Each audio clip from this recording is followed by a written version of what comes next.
Hi everybody, this is Charlize, the Nocti Girl, here to fuel your Leica obsession and photography passion.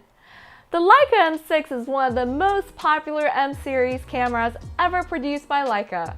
For 18 years, over 170,000 units were produced with close to 40 different special editions.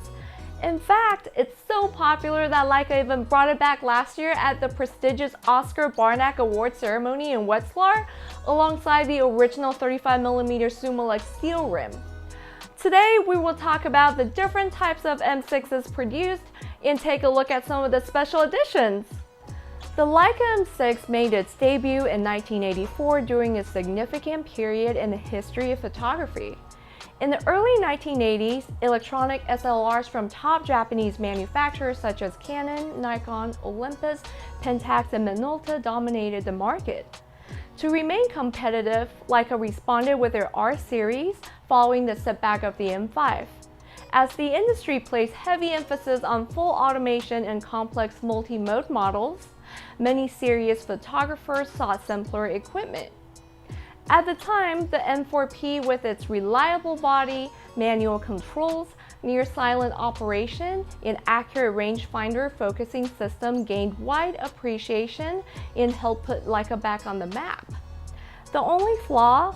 Its off-camera metering system. And that's when Leica released the M6, basically the M4P with TTL metering.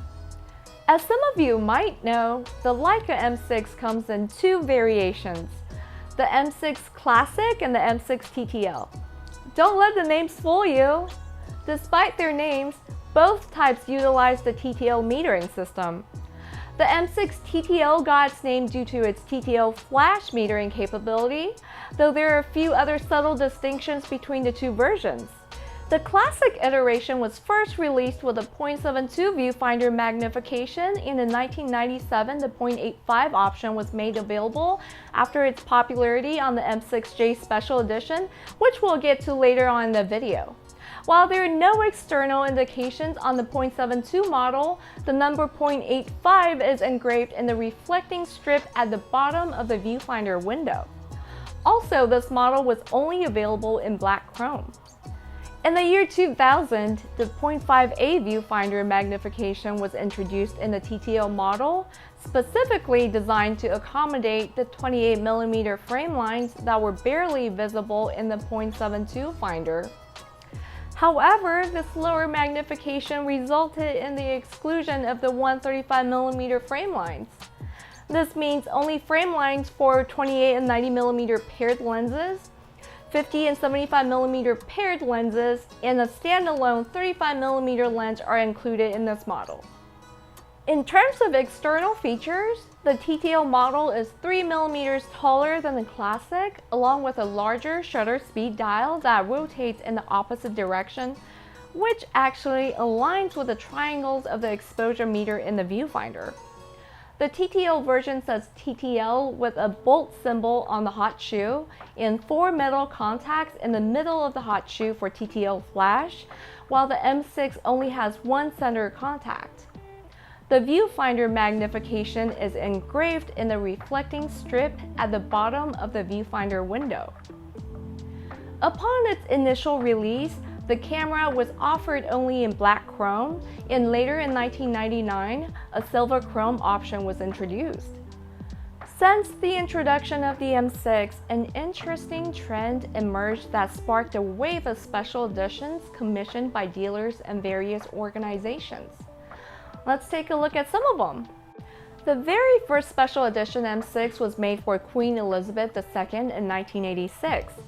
It was a well-known fact that she wasn't just interested in photography, but also a Leica user. Though Leica did make quite a few cameras for the Queen over the years, and Leica always had spares ready, they dedicated the first special edition M6 to Her Majesty. Of course, only one unit was made. The Leica Historical Society of America, now known as Leica Society International, has an exciting history of commissioning special editions. In 1988, They celebrated their 20th anniversary with a limited edition featuring the LHSA logo engraved on the top plate in the years 1968 and 1988 on each side. Only 43 units of this unique edition were crafted. Then, in 1993, they marked their 25th anniversary with a remarkable set that included 3 silver chrome Summicron lenses: 35mm, 50mm, and 90mm. The top plate had the LHSA logo alongside the years 1968 to 1993. A total of 151 sets were produced for this celebration. In 2000, LHSA once again collaborated with Leica to create a black paint M6, striving to replicate the iconic look of the M4's black paint finish. This exceptional edition, with Psalms engraved on the top plate, which was a first for Leica, featured a black dot instead of the signature red dot on the front of the camera. Exclusively available to LHSA members, they had a choice of the 0.72 or 0.85 viewfinder. 650 units of the 0.72 and 500 units of the 0.85 versions were made. One other special edition that truly stands out is the M6J, where J signifies Yara or Jubilee, paying homage to the 40th anniversary since the introduction of the Leica M. This exceptional edition cleverly blends features from the original M3 with the modern body, shutter, and light meter of the M6. The film advance lever and frame selector reflect those found on the M3, with an elegant Leica script logo alongside the inscription 40 Yara Leica M 1954 to 1994 engraved on the top plate. The viewfinder magnification is close to that of the M3 at 0.85, a feature that set the precedent for the M6 0.85 camera. 1,640 sets of this unique model were produced. While there are about 30 other special M6 editions out there, I hope this video provided a good overview and highlighted the key differences among the main versions. Do you currently own or are you considering owning an M6? Leave me a comment down below and let me know which version you prefer. Alrighty, you've been knocked up today and I'm really knocked out. Don't forget to like this video and subscribe to my channel. Thank you for watching and I'll see you next time. Bye!